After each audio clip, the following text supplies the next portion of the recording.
Hey Raghunath, tell everyone about our Patreon community.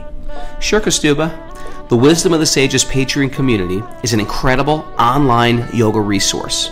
If you like the type of yoga wisdom and culture we share on the show, then our Patreon community is a great next step. This is a listener-supported podcast, and any level of sponsorship will unlock a wide range of live and archived classes, talks, and even workshops. Raghunath teaches, I teach, and we have a host of other excellent teachers on topics ranging from yoga philosophy, asana classes, storytelling, Ayurveda, kirtan, cooking, meditation, and a lot more. We even have an incredible online Bhakti 12-step recovery group. So if you want to check it out, go to patreon.com/wisdom of the sages. All right, let's get it on. Om Namo Bhagavate Vāsadevaya. Om Namo Bhagavate Vāsadevaya. Om Namo Bhagavate Vāsadevaya.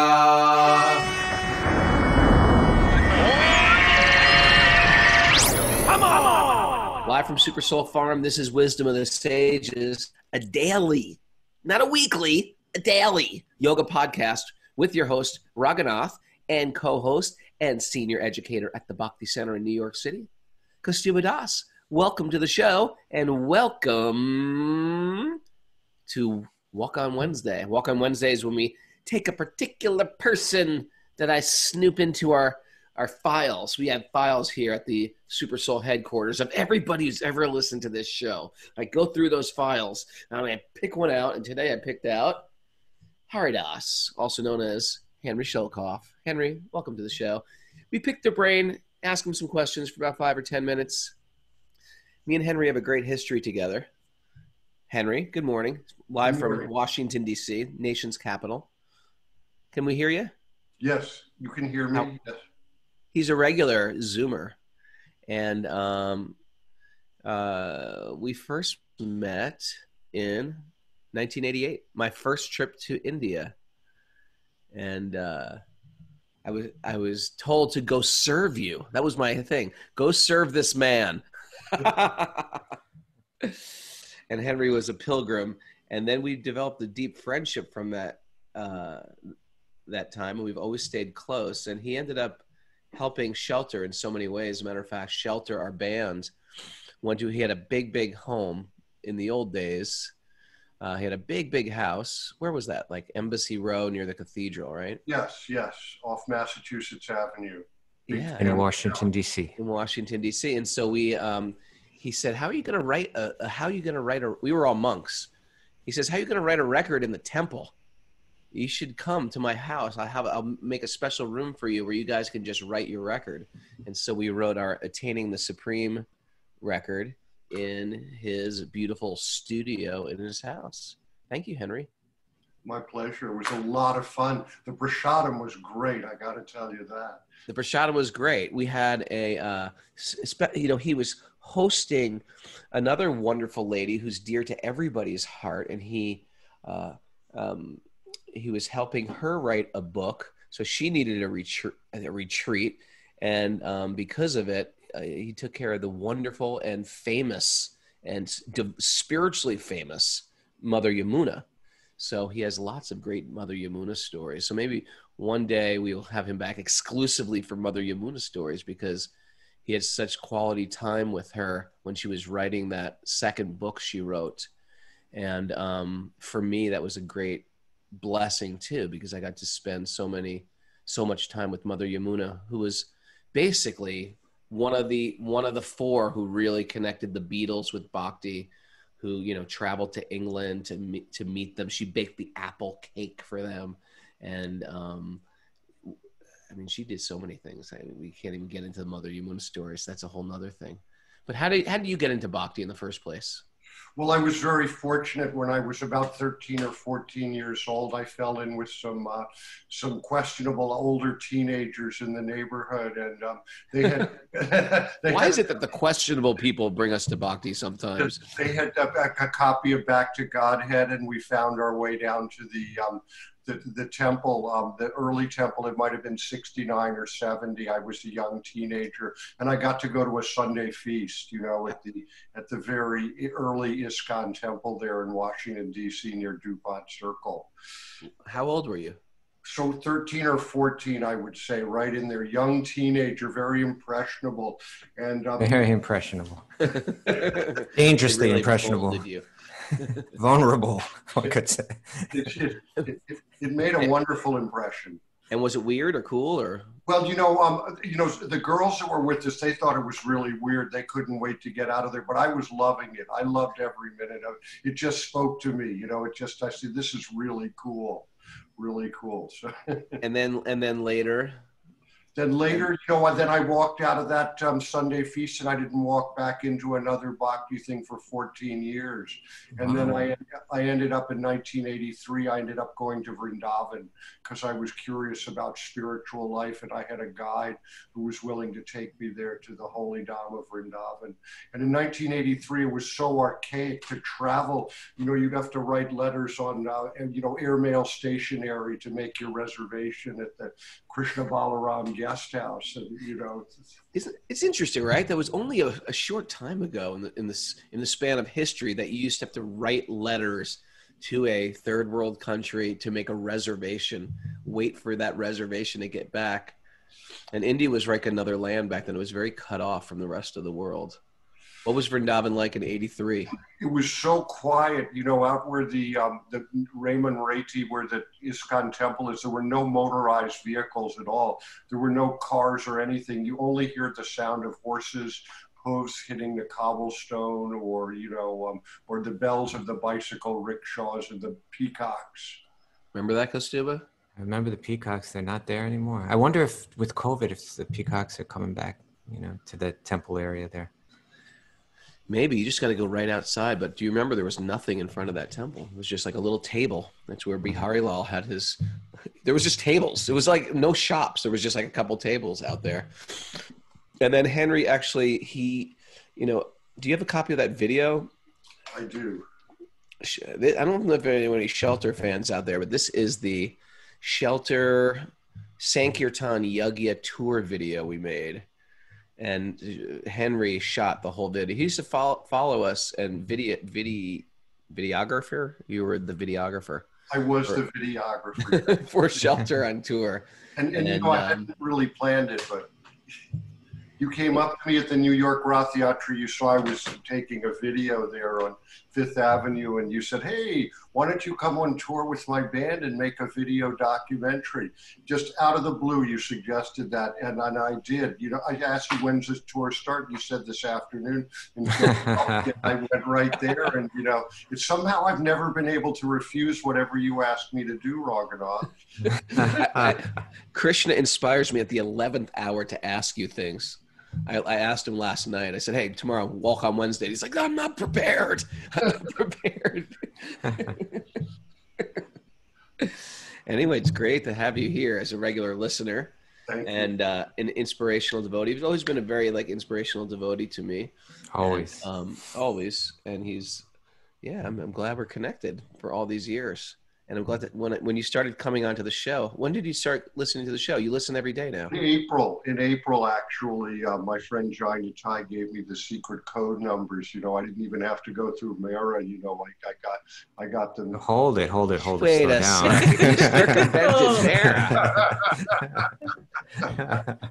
But you know, once I started watching it, I was completely addicted. You know, sometimes I say I'm not going to get up tomorrow. I need to sleep late, but I can't. I wake up I have to be here. It's just way too much fun. I can't thank you all enough for what you do. It's okay. You know, Henry used to rub circles with. Are you friends rub with circles? I think it's elbows that you're rubbing. Rub elbows, run in circles with. Didn't you have crazy parties at your house in the 70s? Andy Warhol and all that. Led Zeppelin or. Yes, well, you know, I did. My brother was very close with the members of Led Zeppelin, so I got to go backstage and do that. That was pretty exciting for a kid. Were Led Zeppelin ever into Bhakti? Not that I know of. I think they had other spiritual interests. A very good question. You know, it's interesting. You know, you maybe have some karma, fame karma in your chart that you'll be friends with the famous, and you went from the famous Led Zeppelin, and then you switched into Bhakti, and then you became the servant of the famous Mother Yamuna Devi. So that fame was still there, just got replaced by a spiritual desire. I find that within Bhakti, you keep your karma, but it just gets transferred to something spiritual. What do you think? Kaustubha, you think that? Well, I mean, I suppose, I mean, ultimately, you know, in one sense, it's not you say you keep your karma. And you have the possibility of keeping that same karma, but now that same karma becomes a divine. Things play out like, in other words, a similar pattern that would play out will play out, but it plays out now connected rather than disconnected. Exactly. That's what you're saying. Exactly. Because now you're in the hands, like, in other words, you're not just under the Krishna's like, okay, if you want the material realm, you can go in there, and then that's a machine that you enter into, and it just responds, you know. But then when you turn to Krishna, Krishna takes personal care, and he may still do it according to the programming that was there in some way, perhaps, you know, so it plays out in a similar way. Yeah. But now it's all connected. Yeah. Yes. All right. Well, thank you. So like Henry was probably destined to be caught in the middle of a riot, like a mundane riot, but he ended up in your Buffalo riot. Yeah, Henry, I forgot about that. Henry was in the midst of when the shelter got attacked, that infamous night in Buffalo. Henry was there. He was like filming or something. They're beating down Ruggle. I got to get this. You want to share anything about that beautiful night? I put away my camera actually before that, before that happened.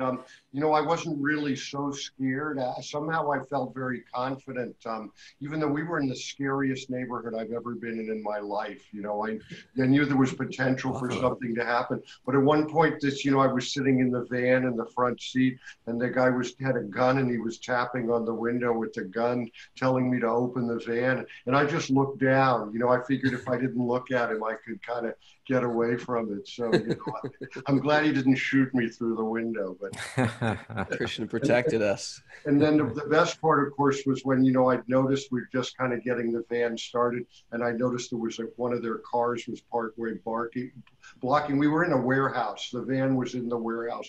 Everything happened in a warehouse, and there was a car blocking getting out of the warehouse, and I told our driver Tony to ram it, and to get out, and he floored the thing, and we pushed the other car out of the way, and we were out. Yeah, we were like sort of blocked in like a T, and he just plowed right through it. Yep, I told that story on Joe Rogan. It's a true story. It's such a true, crazy, real life experiences in trusting Krishna, and Krishna took care of everything. But I'm glad you were there with me for that event. It was the most spiritual night of my life. And it's all because of you, Henry. It was all because of you. You know what, Henry, when I think of Henry, I think of like a bumblebee. It's just like, he knows like all the great souls, and he's been in so many he's assisted them in so many different ways. He just kind of like, Bhakti True Maharaj, he knows him. Tamal Krishna goes, he knows him. He's just kind of like found Yamuna, lived in his home. It's like he somehow has found a way to connect himself to all these special souls. It's a brilliant strategy for spiritual life. OBL, he took me to meet OBL Kapoor. OBL Kapoor, okay. OBL Kapoor back in the old days. Wow. Let the fond memories continue, Prabhu. May we always share things together. And thanks for being on the show today. My pleasure. That was nice. Let's start with our secret mantras. Narayanam namaskritya naram chaiva narottamam devim saraswatim vyasam tato jayamudiraye.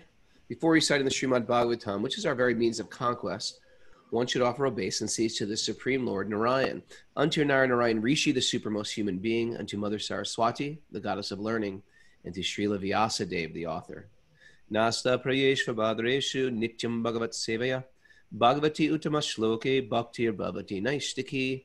By regular attendance in the classes on the Bhagavatam, regular attendance, and by rendering service to the pure devotee, all that is troublesome to the heart is almost completely destroyed, and loving service to the personality of Godhead, who is praised with transcendental songs, is established as an irrevocable fact. Irrevocable. Irrevocable. Which is why we're highlighting different facets of the verse. I thought Irrevocable. Yes. Can't revoke it. Welcome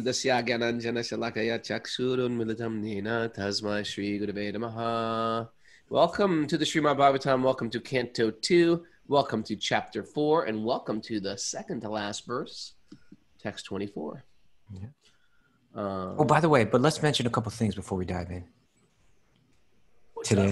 Today, for Patreon members, at 2 p.m. Eastern Time, we'll be bringing Sheshika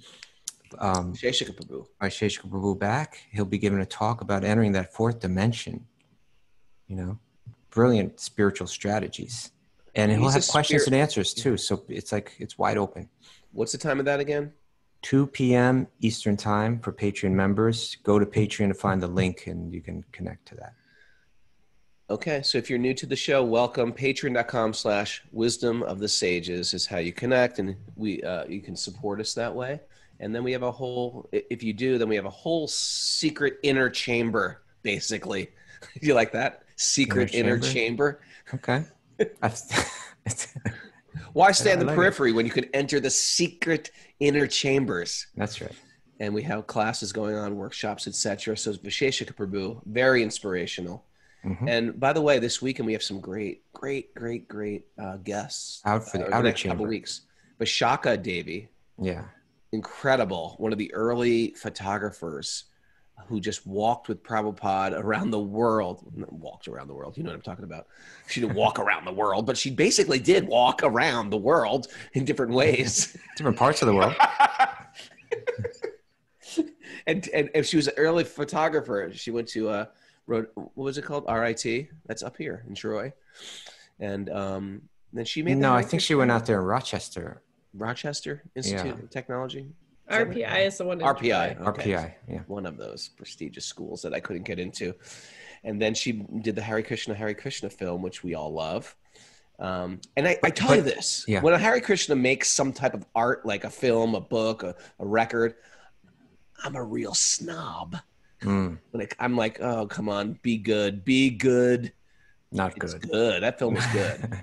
Yeah, it was really great film. And you know, she also she's a great writer, and she wrote a fascinating book called 5 Years, 11 Months. Yeah. And that's about her she approached Bhakti and the Krishna consciousness movement as a total skeptic. She went there as a photographer, as like a cynical photographer. Like photojournalism. There's the book. Nancy Rothman's got it there. Oh, I'm reading it too, Nancy Rothman. And it's really there's different things I love about that book, and we'll talk about it, on Sunday. But what I just really it's a very honest book about her own skepticism and how step by step Srila Prabhupada kind of helped her through it.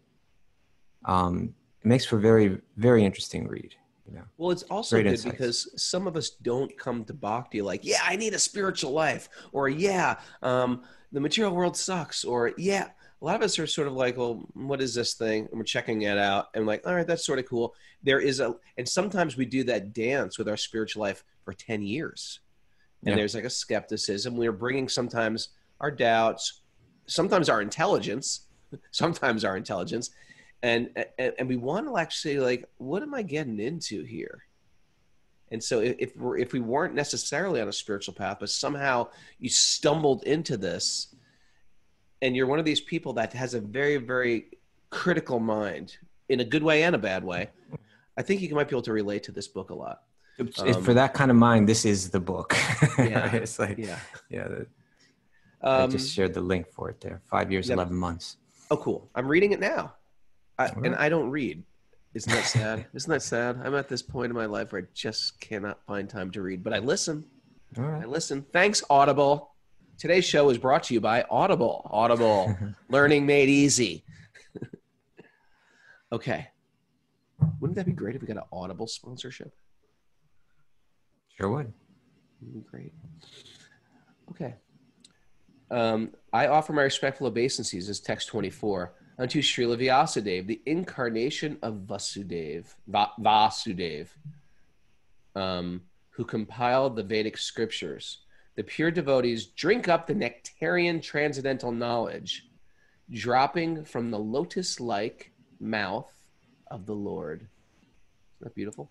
Kind of graphic, but I think it's beautiful. It drops from the lotus-like mouth of the Lord. Yeah. Anyway, that's, if you're new to that type of language, it sounds weird, but I think if we're used to it now. We've crossed into that threshold of what I call Krishna crazy. All right. Right? There's the first time you hear it, it's sort of like, oh, interesting, spiritual, Eastern, Buddhism, Zen. And then when you cross that threshold, it's sort of like, what? You got, yeah. We were in that threshold, the lotus-like mouth dripping into the nectarian honeypot. See, there you go. My dear King Brahma, Brahma, the firstborn, right? Mara, what's the name for Brahma, the firstborn? You got this? Come on, Krishna Drew, help her out. On being questioned by Narada, exactly appraised him on this subject, as it had been directly spoken by the Lord to his own son, who was impregnated with Vedic knowledge from his very birth. So why don't we, was Aja the word that you're looking for? Aja, Mara, Aja. Unborn. Well, I knew that, but it translates differently here. Oh, I guess it's not. The firstborn. I guess it's not the firstborn. I guess it's. Well, he's kind of firstborn and unborn, right? Because he's not born in a normal way. That's yeah. So what we have going on here is, now this is the end of the chapter. This chapter, basically, again, it played out as a series of prayers or meditations that were spoken and meditated on as a process of preparing oneself to speak, right? Maharaj Parikshit asks, you see, the first question Maharaj Parikshit asks is, what's the duty of a person that's about to die, right? He's got 7 days left to live. He's sitting in front of Shukadeva Goswami, this transcendental teenager. Everyone's accepted him as, you're the one that we want to hear from today. And he says, what's the duty of a person that's about to die? And so the second, the early chapters of this canto were an answer to that. There's different ways to meditate. There's different ways to practice yoga. Shukadeva Goswami explains some of those, but then he clarifies, but really Bhakti-yoga is the most direct and effective method. And that's where you should focus your mind, hearing the glories of Sri Krishna. And then he's got the next question, right? And this whole, we're just at the beginning of the second canto. We've got, the full 12 cantos to go through, questions by Maharaj Parikshit. Sing the song, Robert, for us. Questions on my mind. There you go. And so Maharaj Parikshit is going to have so many questions, but here's the second question. And this is interesting, because we're going to read the commentary to this 24th verse. And in there, Srila Prabhupada, he takes it from that exoteric, practical, tangible level to the esoteric level. And Bhagavatam is going to do both. It's going to conclude, or let's say it's going to climax with the stories of how the gopis danced the Rasalila with Krishna. And this is the most esoteric side of bhakti. But then there's also that exoteric, like, how was this world created? Right? That's where he starts. He doesn't jump into, like, tell me about Krishna and the gopis, which is considered to be something that has to be approached with great understanding and maturity and sobriety. But he starts by saying, so that I can understand those more esoteric things, tell me about how this world was created. And that's where this chapter, that's the question that led to these meditations. So let's dip into this commentary to text 2.4.24. 24. Yeah. You want to read it, or shall I read it? I'll read it. Okay, read away. In pursuance of the specific utterance, Vyāsadeva, or the compiler of the system of transcendental knowledge, Srila Sridhar Swami, so he's one of the previous commentators on the Bhagavatam. You can picture that when Srila Prabhupada is writing his commentaries here, he's got a big book that's full of the commentaries of, I think, 4 prominent commentators, and 3 of them are going to be mentioned right now. Right, so Prabhupada was a commentator, and before you write your own commentary, you absorb yourself in all the other commentators' going back. You don't just give your own, here's what I think this is. This happens in the yoga community all the time. I just read the Yoga Sutras. Here's what it means to me. You don't write that. You stay very chaste to what all the great masters have done before us. And then you share it through your vehicle, through your, and you update it for the audience. And the audience always changes. Just like if you're to give, sometimes I'll give a class to people who have been practicing bhakti for a long time or in a temple. And sometimes we'll give a class to people who are brand new to anything spiritual. They just came for up dog and down dog. But if you're trying to explain it as yoga teachers or whatever, you're trying to explain it, we have to know who the audience is. So Prabhupada updates it for our generation. He didn't just make it up. He's hearing it from previous masters, and this is how the commentaries are passed down and the teachings are passed down. Is Siri listening to everything I say? Yep. Unbelievable. Srila Jiva Goswami has agreed. You still haven't said Sridhar Swami's thing, though. I'm sorry. Srila Sridhar Swami has commented that the respectful obeisances are offered to Srila Vyasadeva, who is the incarnation of Vasudeva. Srila Jiva Goswami has agreed to this, but Srila Vishwanath Chakravarti Thakur has made further advance, namely that the nectar from the mouth of Lord Krishna is transferred to his different consorts. The nectar of the mouth of Lord Krishna is transferred to his different consorts, and thus they learn the finer arts of music, dance, dressing, decorations, and all such things which are relished by the Lord. Okay, so let's stop right here. What's going on? Explain that. What does that even mean? Well, let's look at the verse again. Okay. So after glorifying Krishna in so many different ways, speaking of him, of how he enlivens everything, because Shukadeva is about to speak and answer this question. He wants to do it right. He wants to be empowered to do it. He knows it's not by my own power that I can speak this. So he offers these prayers. But then his final prayer here is to his own father, right? Vyasadeva, who compiled the Vedic literature. So, I remember a couple of years back when I was speaking at one of your teacher trainings at the Eco Village, and I was speaking a lot about Vyasadeva, and then one of the students says, how come none of the yogis in the West even know who this person is? I was like, that's a very good question. That's a really good question. Because it's his works that everything is based off: the four Vedas, the Upanishads, the Vedanta Sutra, the Mahabharata with the Bhagavad Gita, and all the Puranas with the Srimad Bhagavatam. Practically that body of work, that inconceivable body of work, is the basis of the entire yoga teachings, and where Buddhism stems from, and everything. It's coming from his works. And so Sukadeva is his son. And so Sukadeva wants to be able to, just like we say, before every show, Om Jnana Timirandasya Jnana, there's respects offered to one's guru. So he's doing that in this verse. He's saying, I offer my respectful obeisances unto Srila Vyasadeva, who's the incarnation of Vasudeva, or Krishna. And here, by this incarnation, he's specifically known as what's called the Shakti-avesha avatara. He's not Krishna himself, but he's empowered by Krishna. And in that sense, Krishna's power is incarnated in him. And specifically for him, the power to write or compile this important literature. You might be a Shakti-avesha avatar. Krishna's empowered you to spread bhakti. No. Let us not get confused. Very God-conscious, Kaustubha. Let us not get confused. Well, I'm just thinking Shakti-avesh. It means we all have some Shakti, right? From the Shakti of Krishna. We all have some Shakti, but he's got the real. Maybe Kaustubha is an avatar.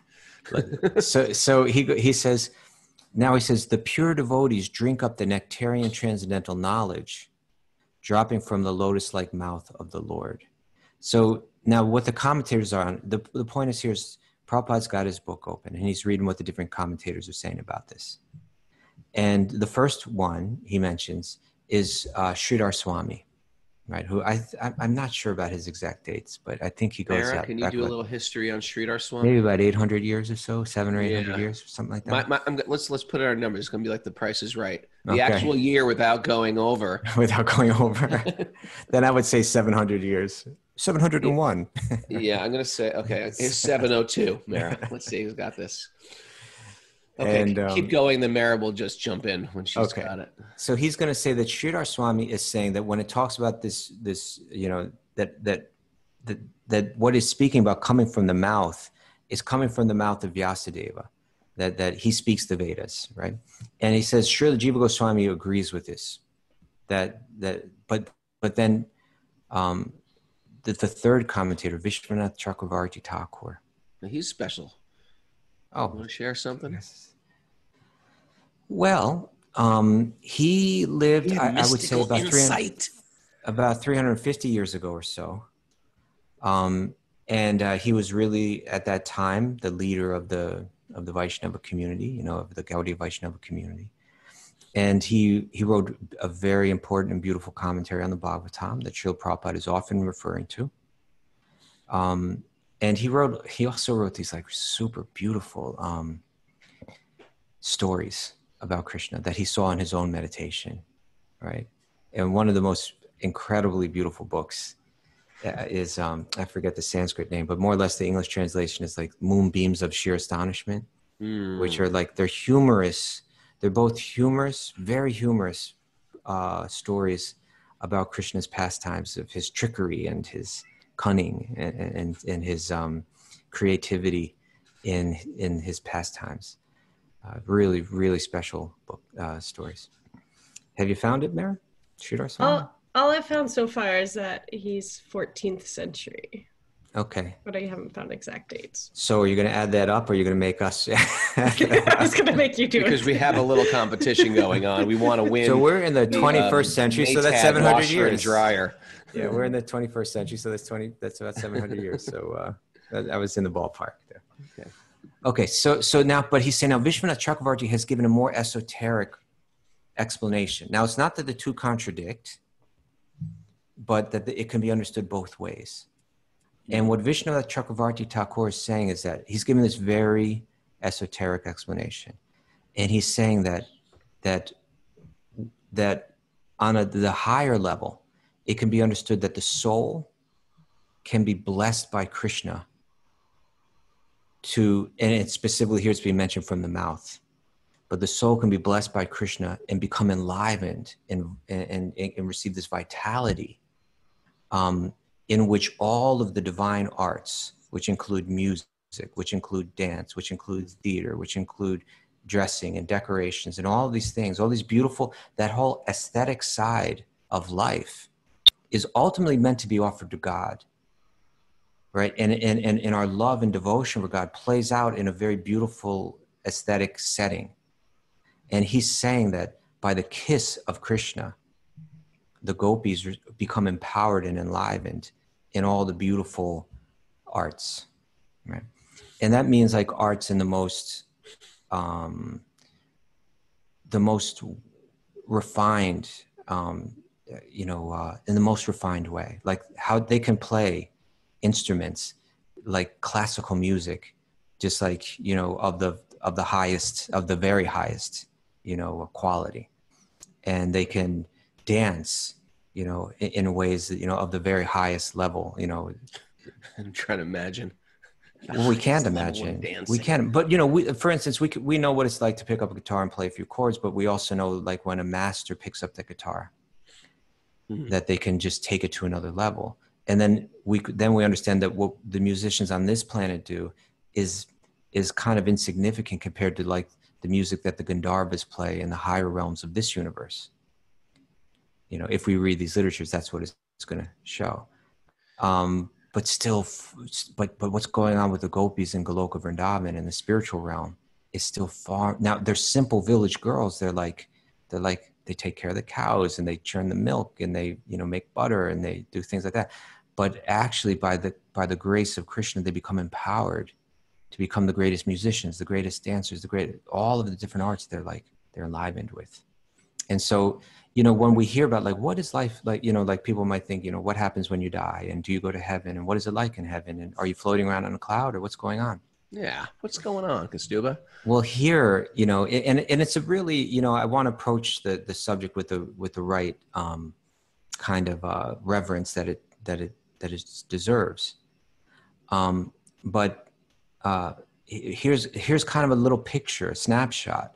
He's saying that imagine, you know, you're in the spiritual realm in a young, beautiful body, you know, with a heart full of pure love, you know, without not the love of this material realm, but the love of the spiritual realm, which is absolute, which means there's no selfishness in it, there's no crookedness in it, it's entirely pure.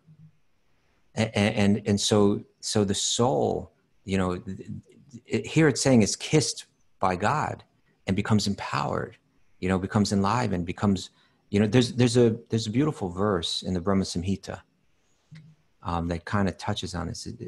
I worship Govinda, the primeval Lord, residing in his own realm, Goloka, with Radha. So he's in the spiritual realm, the origin of this realm, which is like the reflection, right?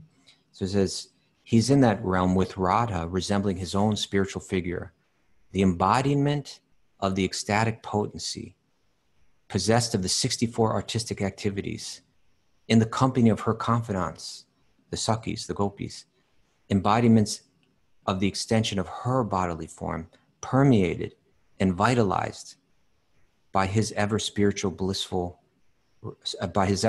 spiritual rasa. So it's saying that like as souls, we can become permeated and vitalized by spiritual energy, you know, which is just completely enlivening and completely blissful and just totally ecstatic.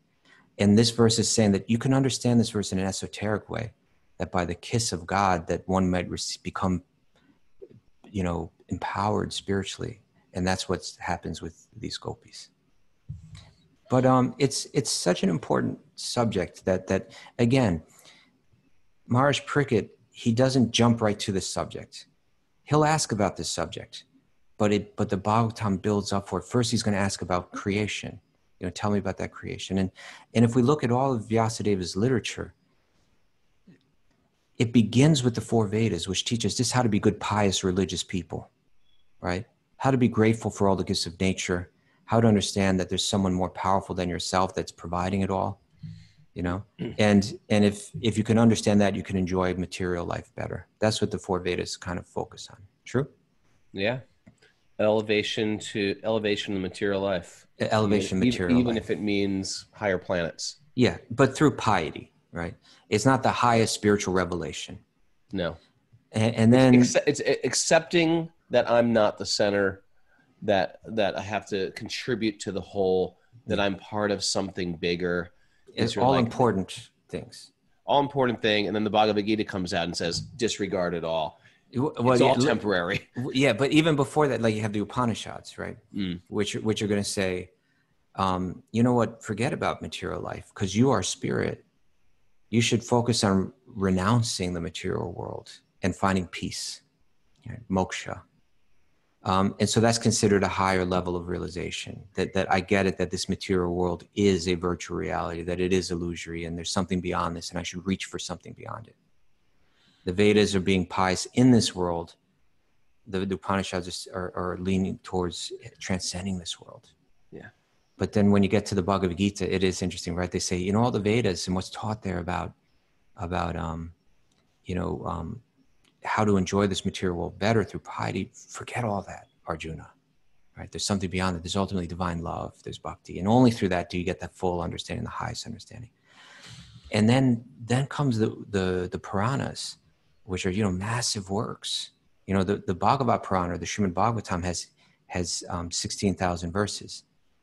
Some of the other Puranas have like 55,000 verses in them or more. You know, I think maybe one has 72,000 or something. They're huge. Amazing what we've tapped into here. Yeah. But then the Bhagavatam, what it does is, you know, the Bhagavatam begins with the sages and Naimisharanya saying, there's so much, boil it down to the essence for us, right? Give us the essence. And that's the Srimad Bhagavatam. And so the Srimad Bhagavatam, it's going to tell us about creation. It's going to tell us about the histories of the universe, you know, that how the universe is created and how it's populated and how it's, and the stories of those early characters in the universe, and the fascinating stuff. But it builds up, and through that, it shows the stories of the great devotees of Lord Vishnu and the struggles and challenges that they face. And ultimately how, ultimately we get a peek into like the consciousness of a true devotee of God, a true Bhakti-yogi. But then that story builds and builds until you get to the 10th canto. And the 10th canto is like, it's like a quarter of the entire 12 cantos. So it's much bigger than the others. And that's Krishna's life. And that's the focus, that all of this work was meant to bring us to focus on Krishna.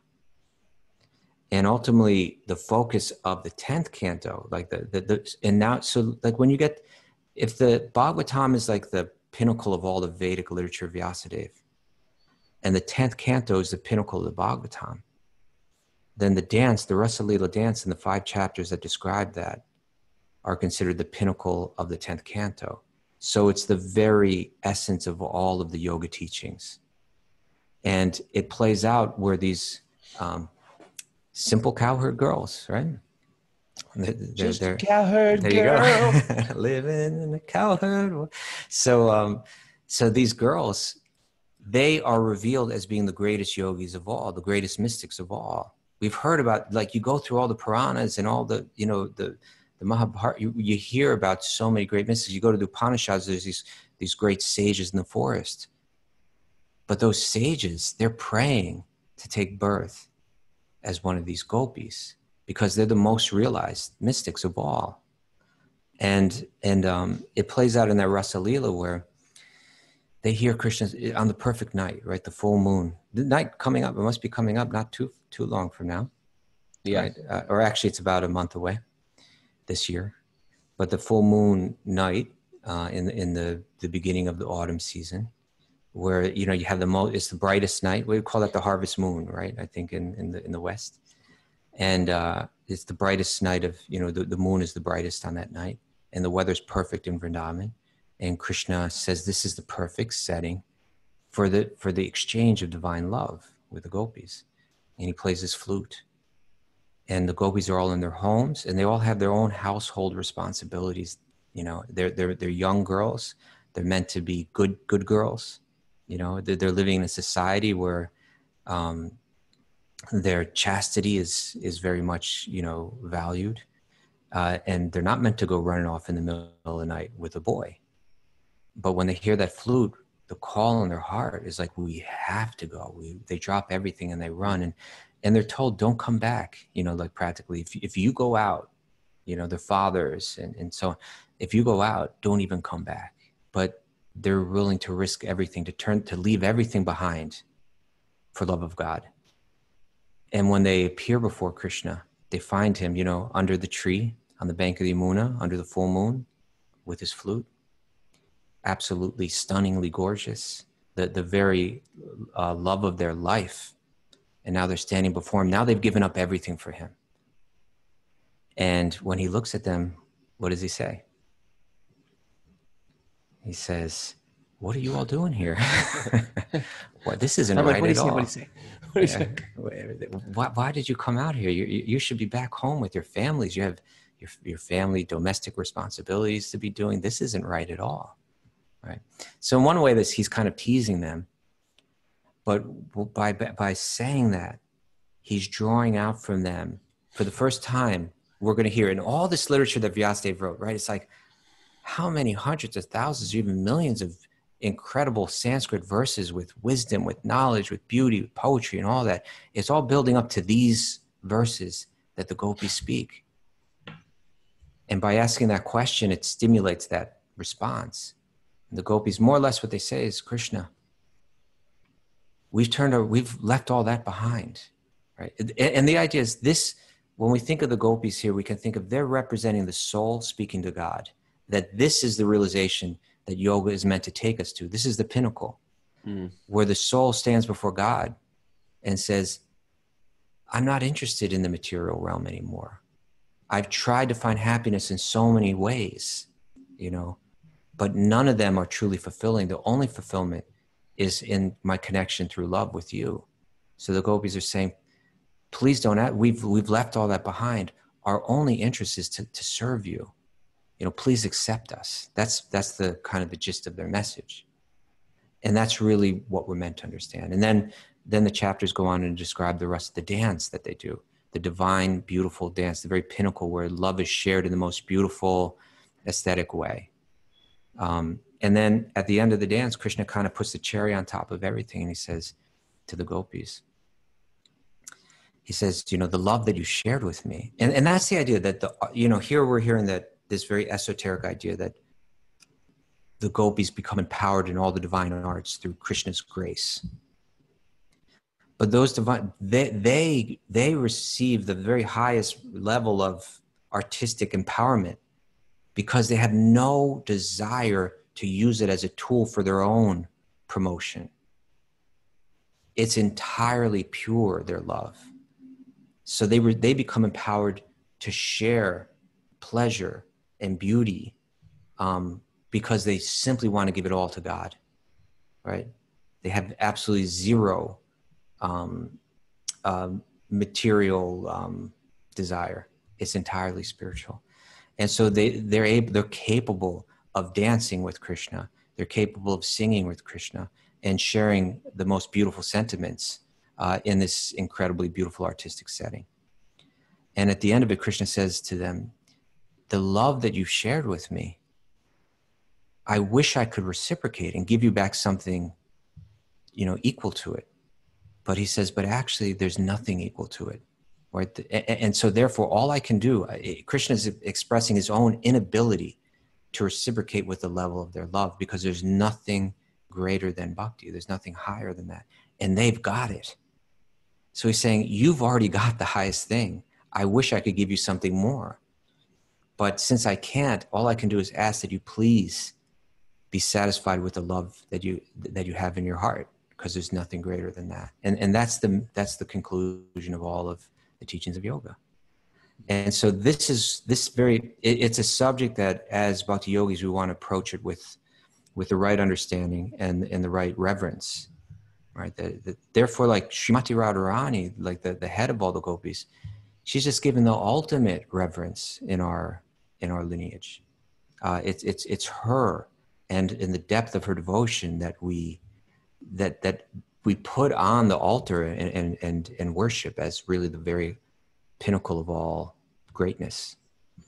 And so in any case, that's what Vishwanath Chakravarti Thakur is saying here, is that by the kiss of Krishna, the gopis could become empowered. They become, as this verse from the Brahma Samhita says, they become permeated and vitalized by his ever blissful spiritual rasa, ever blissful spiritual tastes and moods like that. All right. It's beautiful. All right. So let's continue with this commentary. Some interesting points are made. So such music and dance. Such music and dance, dressing, decorations, and all such things, which are relished by the Lord. Such music, dance, and decorations enjoyed by the Lord are certainly not anything mundane, because the Lord is addressed in the very beginning as para, or transcendental. Yes, so by the very beginning, and para, he's referring to the very first verse of the Bhagavatam, wherein it said, Satyam Param Dhimahi. I meditate on Krishna, for he is Param, the supreme absolute transcendental truth. Satyam Param Dhimahi. I meditate on him. So Prabhupada's saying this dancing with these girls, it's not the dancing of this world, right? We've got our discotheques and our break dancing and our, all the different types of dancing that's done here. What's that dance, that really dramatic one? That people like to do. Mara? Dramatic dance you do? And then you do the big dip and it's like that's kind of Spanish flavored. What is that? The Macarena? No, not the Macarena. The tango, thank you. The tango, there's the tango and there's all different kind of dance. And those dance, all that dance, generally on one level, usually it's kind of like right out in the open, like the material nature of it. But at least to some degree, it's, it'll be tinged with material desire. But this dance with the gopis, he says such music and dance and decorations, they're all dressed very beautifully. It's all enjoyed by the Lord because love is expressed through it. So he says it's nothing mundane, because the Lord is addressed at the very beginning as Pada. He's transcendental. So if in the first verse we understand that the Lord is completely transcendental to anything mundane, then when we get to the Rasalila, we have to understand that what's going on there is not mundane. It's entirely spiritual. It's entirely pure. All right. All right. This transcendental knowledge is unknown to the forgotten, conditioned souls. Srila Vyasadeva, who is the incarnation of the Lord, thus compiled the Vedic literatures to review the lost memory, to revive the lost memory of the conditioned souls about their eternal relation with the Lord. Okay, so again, like Prabhupada's going back this time to the 7th chapter of the first canto, when he mentions that Vyasadeva, it's a great section of the Bhagavatam there, where it comes right after Narada. Vyasadeva, he wrote all the Vedic literature. He's still not feeling complete. Something's wrong. I don't know why. I feel a little off, and I don't know why. I'm trying to give my life to serving others, and I've written all this literature, and something still doesn't feel right. And I'm sorry, go on. And Narada appears to him and says, "You still haven't directly glorified Krishna." So then he goes back and he writes a Bhagavatam. But then the next chapter begins. It describes how Vyasadeva on the bank of the Saraswati River up in the Himalayas at Badika Ashram, how he sits there and goes into meditation. And it says he fixed his mind perfectly by engaging in the linking process of Bhakti-yoga without any tinge of materialism. And in that state of meditation, he saw the absolute truth. He saw the personality of God along with his external energy, which was under his full control. And he says, due to this external energy, the living entity, although transcendental to the 3 modes of material nature, thinks of themselves as a material product and thus undergoes the reactions of material miseries, right? Because we think that I'm this body, that I'm this mind. And then in text 6 and 7 of that chapter, it says, the material miseries of the living entity, which are superfluous to him, can be directly mitigated by the linking process of devotional service.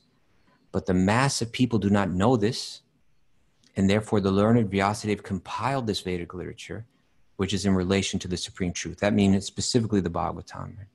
Simply by giving oral reception to this Vedic literature, simply by hearing it, right? This verse is talking about how it's coming out of the mouth, and you hear it and you become enlivened, you become permeated with that spiritual energy. Simply by giving oral reception to this Vedic literature, the feeling for loving devotional service to the Lord Krishna, the Supreme Personality of God, it sprouts up at once to extinguish the fire of lamentation, illusion, and fearfulness. Right. All right. It's waking up. Yeah. The waking up of the sleeping soul.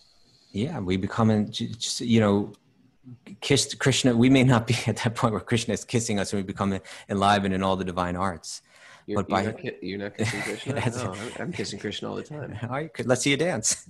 I only reveal it to my inner associates. Okay, but what we can do is we can give oral reception to this Vedic literature and become enlivened and become permeated and become spiritually empowered by it. It's such a nice spiritual theory that there is this pure entity that is us. Right. Not that I want to convert myself. I want to become more spiritual, or this person's evil. There's not an evil. There's just an ignorance. There's just a forgetfulness. Yeah. And it's in everybody, even the people that you think are the really evil ones out there, they're actually not. They're pure spirit souls, and there's ignorance. There's no devil, tempting. There's their own desires, which they're trying to figure out to try to make themselves happy. And they're just, come on, we've all done something where we go down a path to try to be happy. And that happiness could be coming from an intoxicant. It could be from a drug. It could be from a romance that we know is not good for us. It could be from evil. Some people get happiness over hatred. Why are there hate crimes? There's a feeling of this will make me happy. We'll go against this race or ethnicity, etc., or a sexual preference. And why is there, these things are stemming from a desire to be happy, but the lenses are warped. And so we go around these dead ends. And so this desire to be happy is so inherent in everybody. And with Bhagavatam, it sort of reawakens. Actually, the knowledge of the Bhagavatam is telling us all dead ends. This is how you do it. And it's an uncovering process of what we already are. So even your biggest enemy is a pure spirit soul. There's just ignorance. Even the person that you feel, this person's evil, you don't know. There's a pure spirit soul. And sometimes that pure spirit soul is covered with layers and layers and layers, like peeling back the paint of a New York City apartment. And then there's an authentic being underneath all of that. And it's such a nice way to look at the world. Or else we condemn people on a regular basis, isn't it? We condemn them like, this is what you are. I know what you are. People were doing this on Facebook for a while. I've read your Facebook post. This is what you are. It's better to go into things like, this person's pure, even if you don't agree with them, but they're just covered. And an interesting way is, even my intelligence out in the world is also covered. And that's why the big work is sort of on ourselves, to uncover ourselves. And then I'll have a different vision of the world. I'll see people in a different way. So it's nice how it always brings us back to this point of there's a spiritual being that is just has forgotten, has fallen asleep. And how does it wake up? What's that? And we wake up, and we wake up just by hearing, almost like you speak to a person with amnesia. I don't know if this is really true, but this is something in a movie. You're like, a person who has amnesia, they don't know who their family is, who their loved ones are, right? Don't you remember? It's me. Here's a picture of us playing as kids. I'm your father. Don't you remember? And by regular hearing of, oh, that makes sense. That makes sense. That's right. I'm of this family. I'm of this nation. I'm of this home. You are my wife or my husband. We wake up to remember what we actually are. It's not a conversion process in bhakti. It's a remembering process. An awakening, yeah. An awakening. Why don't we end right here with this end of this purport? Eek! Sorry. I just talked right through our 602. I was going to say we could read the very end here. One should therefore try to understand the Vedic scriptures, or the nectar transferred by the Lord to his consorts in the conjugal humor, from the lotus-like mouth of Vyasadeva or Shukadeva. By gradual development of transcendental knowledge, one can rise to the stage of the transcendental arts of music and dance displayed by the Lord in his Rasalila. But without having the Vedic knowledge, one can hardly understand the transcendental nature of the Lord's rasa, dance, and music. The pure devotees of the Lord, however, can equally relish the nectar in the form of the profound philosophical discourses and in the form of the kissing of the Lord in the rasa dansa, as there's no mundane distinction between the two. Woo!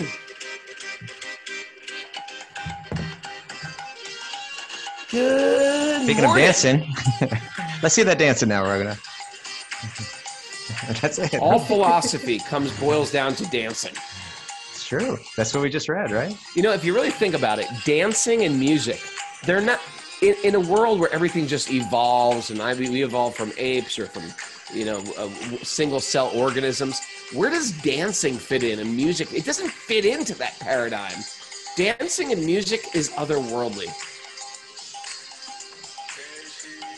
Especially my dancing.